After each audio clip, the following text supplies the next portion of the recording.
The chief medical officer over at ARUP says they were able to develop this test in just a couple of weeks. He says this is going to give us a much better idea on the spread of COVID-19 here in Utah, even with people who never had any symptoms.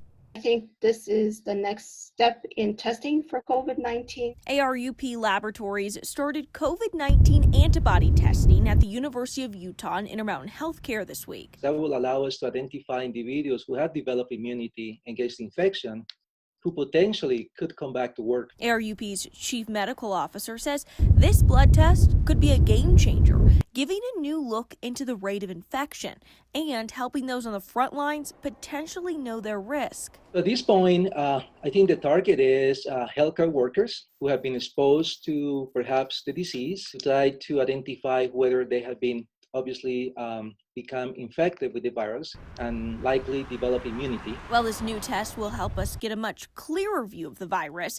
Dr. Ray First says there is still so much we don't know about COVID-19. It's unclear at this moment if this virus will come back, and many people believe that it will. And if it does come back, what will that mean? We also don't know is if you are immune to the virus, whether you will remain immune in a year from now and 2 years from now. Well, this is the next step in COVID-19 testing.